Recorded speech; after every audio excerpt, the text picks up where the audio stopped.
a little bit rainy, as you can see. It's good though, actually, because this area here will tamp down better with a bit of moisture in it, so it's pretty dry. Okay, moving on to how so I've redone the fencing over there for the electrical line. Everything's done over there. I now have to figure out this area here and how to do this fence, and I've decided that what I'm going to do is, instead of this weird jogging thing here, I'm just going to line up here, this bit right there, over to the end, like so. See? Goes down there. Now,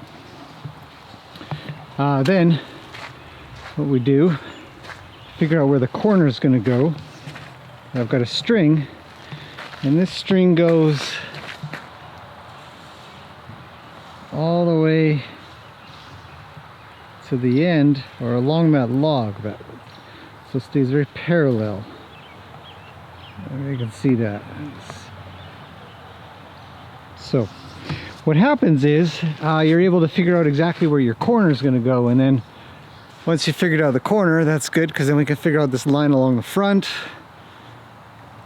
and this area here. So what I'm going to actually do is I'm going to have to get a bit of filter cloth and just fill in that area there with gravel, and it'll sort of extend out a bit that way, give us a little more space in here. But so that's sort of the next part of this paddock. Sometimes when you make stuff, especially if it's sort of a variable location like this forest, you have the option to sort of mess with it later, hopefully, maybe not, hopefully, I don't know, but the idea being that I can, and that's what I'm up to now. So it's exciting, it's interesting. I'm gonna see if I can't get a post in there on my own. If I can't do it, I'll wait for help. It's kind of hard to do. You gotta lift this thing. Okay, moving on. I put in a post. Now, post putting in is hard work, but sometimes it goes a little easier than you expect. And I thought I would explain how it's done, because I would imagine there's quite a few of you that don't know how this particular method of how to put a post in. So, first thing to note is this is a post pounder. It's held with two hands, or two people, and some of them are bigger than this, and it's hollow on the inside, and it's got an end there, and it's kind of heavy. I don't know what that thing weighs, maybe 30 to 40 pounds for sure, and it goes on top of the post. So I've done this one. I'm going to do the other one. I'll show you how it's done. I think doing this alone, actually one of the hardest parts is getting the post pounder on top of the post to get things started. So I actually had to steal one of Luke's stumps, roll it over here so I could stand on it to get the post pounder on top. So anyways, all right, let's I'm gonna put you guys here and I'll show you how this is done. Now, it's kind of noisy. Ear protection is required.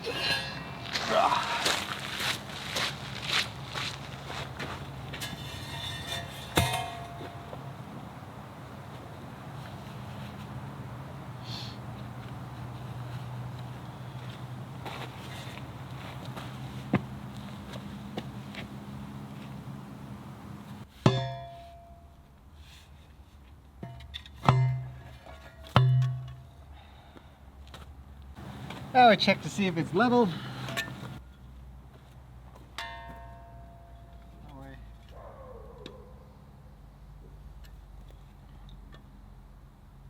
It's good.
And that's the process of putting in post.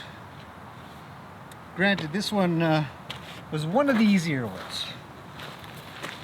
But anyways, so that's one fence line done. So that post is in the middle of this post and that post over there. So now I can actually put up a fence line here. But before I bother doing that, next step is to fill this area in. So that's what I'm doing. All right, another little update. This last little bit here has been fabriced. The seam's good, so I put the new stuff underneath the old stuff because it's already kind of down, and it would be a real waste of time to scrape all this back to get the seam just right, because it actually comes down this way. So I do have a preference to put the seam over top in this, but anyways, it doesn't matter now. So all right, so now all I gotta do is fill this area in with gravel. So let's get to it.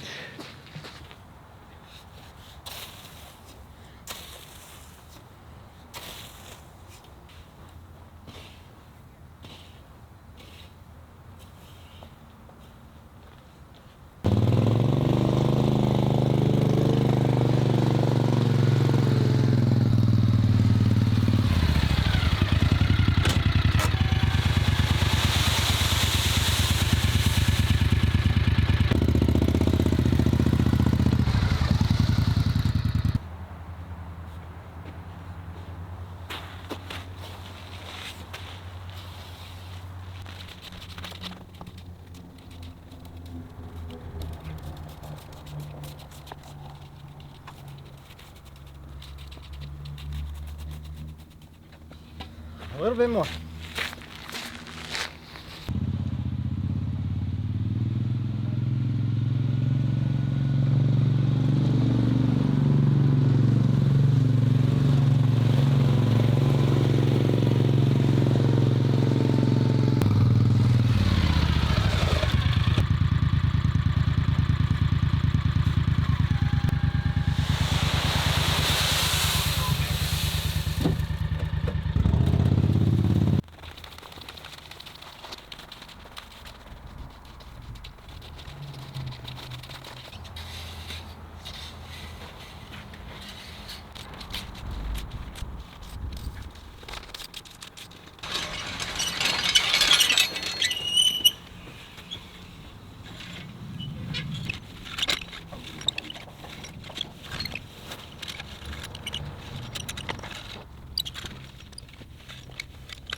Alright, that is that area all done, other than the fencing, which I don't have any wood for, so I have to do in a little bit.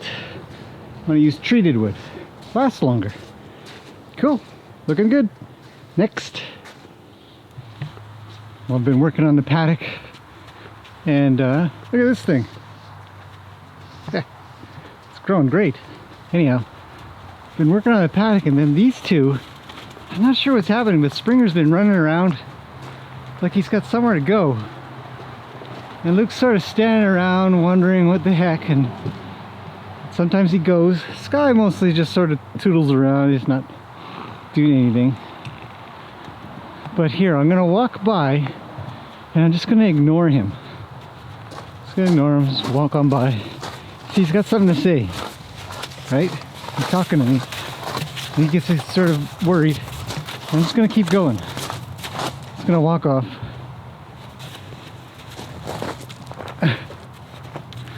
And keep going. And he starts to get sort of, you know, it's clear he'd like to go back and go eat, I guess. And I've only been out for an hour. Okay, he's not doing it. All right, hang on, one more time. So I'm gonna go this way. But Luke's up top, so he might not do it now. So I'll just walk by. We're just walking by. He's trying to cut me off, but he can't because there's a fence. I'll keep on going. Down the way. And off he goes. Every time. I mean, that's not much of what he does. He's been doing a lot more than that. So the boys are out. They were playing a little bit. but mostly just kind of standing around now because it's starting to rain a little, and I guess they're getting a little bit like they don't want to get wet. Springer's chatty. He really knows how to talk. It's like, hey man, take me back. Take me back. Take me back. Can you take me back now? Can I go back now? Can I go back? Clunk. Crash bang. Not into the camera though, huh? Oh, Luke says move it. I'm coming in. Sky doesn't care. He's pretty nonchalant. But he has been moving around quite a bit. Got his rolling in, scratching in, all kinds of stuff. Oh, the boys are chatting. The boys are chatting. Yeah, but Springer's been kind of playful, energetic.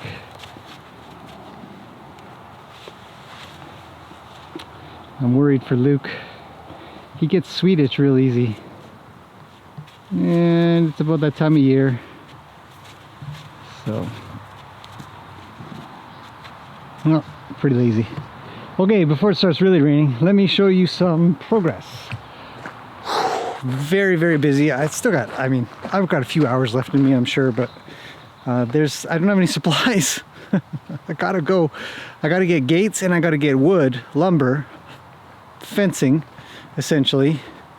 But I put in, let's see, 1, 2, 3, 4, 5 posts, plus a temporary little dude back there. Let me talk about that in a minute. Okay, so fencing's interesting. Fencing is, I mean, there's some standardized ways to do things, for sure. 8 feet, 10 feet, 12 feet, whatever. But sometimes when you're working within the constraints of what you've got, you know, this area here is kind of weird. This is where the corner is going to be, so I sort of split it in the middle and then put that post in there. So it's a 16-foot gap, you know, from the shelter to the corner post. So I'll just put in a couple of 16s, but they're reinforced by 1, 2 posts there, so that should be pretty tough.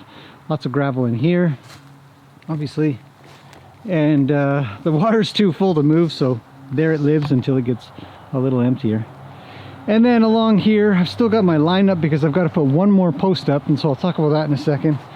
There was an odd gap in here, so I had the option to make this an 8-foot, and then this gap here would be 10 foot for an 8-foot gate here, but I instead just sort of split the difference. I did 9 foot and 9 foot there to there, and then this will be 8 feet for the gate. But don't put your final post in until you have your gate, so you can measure exactly what it should be. I've done that I think twice now, where I thought, it's 8 feet, should be good, and I go to put the gate in and it's too far, it's a little, you know, I gotta extend those bolts out.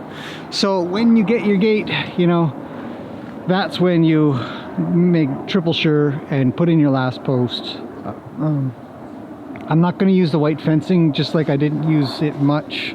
I mean, I used it a bit for back there, but not for the forward facing. There just wasn't enough. So you see all the fence boards there. It just makes sense to do boards in here. Pretty straight line. If I had, I don't know, maybe if I had, anyways, it doesn't matter. I didn't do it. I won't be doing it. So this is contributing to a fence line temporarily. So that's gates. That's fencing and gates. Think about that for gates. And you want to use a nice thick post, the thickest post you can find. That's my thickest post there, and that's what the gate will go into, because when you're doing the gates you got to drill holes through, and it's also going to be the one post that's going to have to manage a lot of the weight, so the bigger the post the better. For here I've put in some temporary fencing, although I do know that it's sufficient to hold horses just fine, especially mine. And then this will be roundabouts where the shelter is, somewhere in here. And then there is a fence already over there, so I didn't want to use it because I do want a gap between the shelter and the other yard. I don't want to go up against the neighbor's yard. Something to think about. So for now it's just a big long electrical line that goes over to the end over there, and then I'm going to replace that chewed up board back there with a couple of treated ones. So that'll clean up that corner and then we're done. I mean, for now. And then it's a matter of figuring out how to split this thing in half, or roundabouts half, to make an optional 2 paddocks, or just one big one for 2 or 3 horses.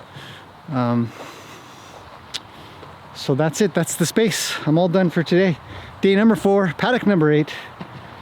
I need more supplies. So got pretty far. I'm impressed. I like it. Love the size. I love the look of it. I love the forest. So that's it for now. Let the boys play a little longer. This guy's itching his head on the fence. And these two are co-grooming. So that's nice. Well, they were. Okay, that's it for now. I will see you guys again tomorrow when hopefully I can finish up the rest of this fencing, put the gate on, and then have this place occupied. Yeah, it's exciting. And then we're all done. I'm out here topping up hay bags. It's late, it's dark. A little cloudy, a little rainy. Listen to these frogs.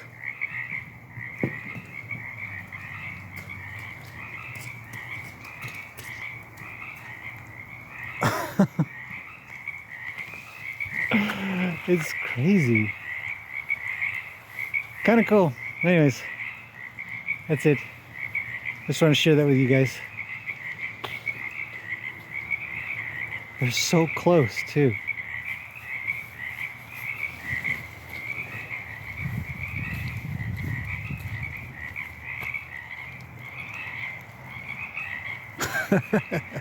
Okay, that's all. See you guys tomorrow.